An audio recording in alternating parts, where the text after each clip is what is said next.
Now before we start this next part, what I've done is I've upgraded the diagram with what we found out in the previous part of the question, which was that the lines L1 and L2 intersect at this point C, which has coordinates 5, 9, -1.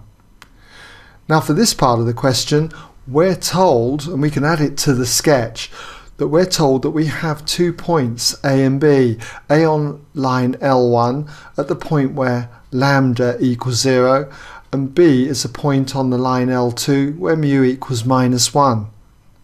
And what we've got to do is find the size of angle ACB. In other words, this angle in here, which I'm going to call theta.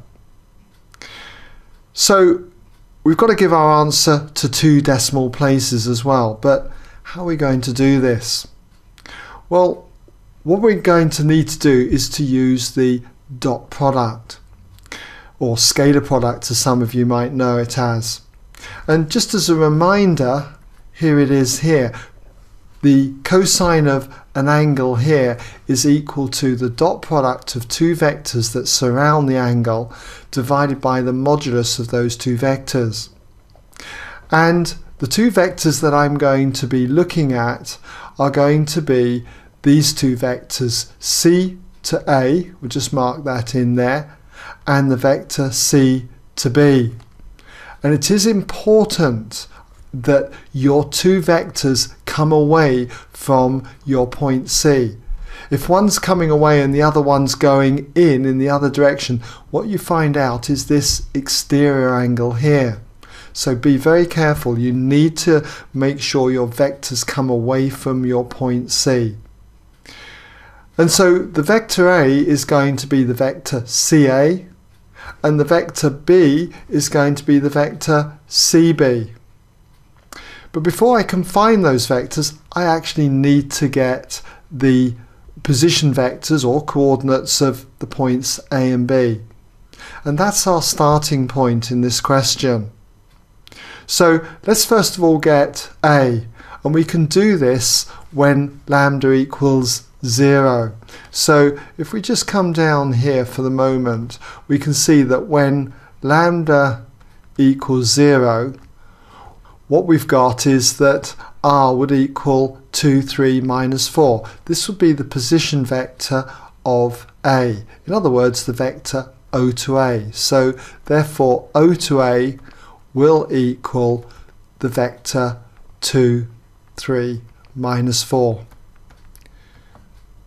And for B, when mu equals -1, let's just put that in, when mu equals -1, then we're looking at the vector O to B, the position vector of B. So we've got O to B equals, and so we've got 0, -5, so that's going to be -5, and then 9 -0, so that's 9, and then -3 minus another 2, so that's going to be -5.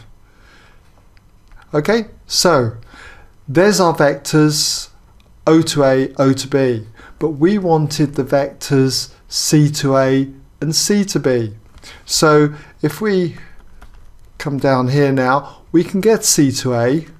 C to A is exactly the same as O to A minus O to C. Should be able to see that from here, although this is a standard result. Always go from O to the last letter minus O to the first letter. But C to A is exactly the same as going down here, C to O, which is the negative of O to C, followed by plus O to A. Okay, so that's that result there. And we can now work this out because we've got our vectors O to A, 2, 3, -4. Okay, then minus O to C. O to C is going to be 5, 9, -1. 5, 9, -1. And if we work this out, we've got 2 minus 5, which is -3. 3 minus 9, -6. And -4 minus -1 is going to be -3. Okay, so that's C to A. We now want the vector c to b, and we can do this in a similar way. So let's just say also c to b equals o to the last letter, o to b, minus o to the first letter, c.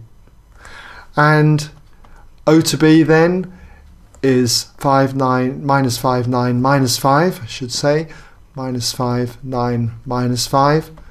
And then we've got minus o to c, which is 5, 9, minus 1. And again, if we work this out, what we get is minus 5 is minus 10, 9 minus 9 is 0, and minus 5 minus minus 1 is going to be minus 4. Okay, so we've got our vectors now. So at this point, we need to also work out what the magnitude of these two vectors are, CA and CB. And we can get the magnitudes just by doing the sum of the squares of the components and doing then the square root.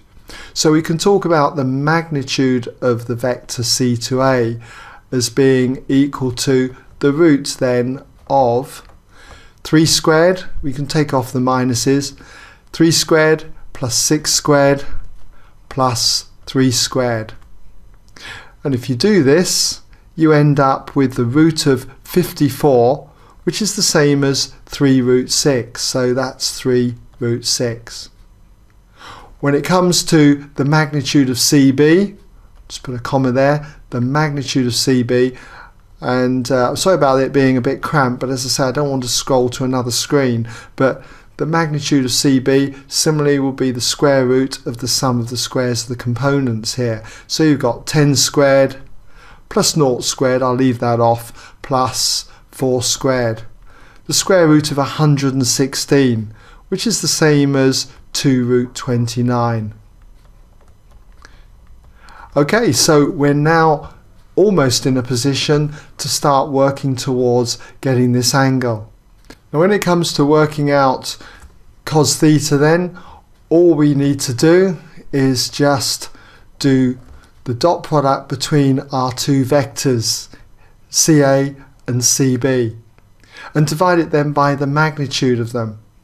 Well, let's first of all do the dot product, okay, between CA and CB. So if we do CA dotted with CB, then what we're going to have is minus 3 times minus 10, which is just going to be plus 30. And then we add that to minus 6 times 0, well that's going to be 0, and we add minus 3 multiplied by minus 4, which is going to be plus 12. So CA dotted with CB comes to 30 plus 12, which is 42. So for the angle ACB, or theta, we can see that cos theta, okay, is equal to the dot product, which is 42, divided then by the magnitude of each of the two vectors, which will be 3 root 36, let's just put that in, 3 root 36 multiplied by 2 root 29, 2 root 29. Now, if you do this actually, you do get an exact value of 7, okay, over root 174. But if you inverse cos this, you'll find that theta turns out to be equal to 57.9493 and so on degrees. Or if we give this to 2 decimal places as requested, then this equals 57.95 degrees. Okay, 0.95 degrees. Just put that in there. Okay, I'm left off the 2 decimal places, which I'd normally write on, but I think hopefully you can see why, because I haven't got much room. Okay, so there you go. There's your angle for theta.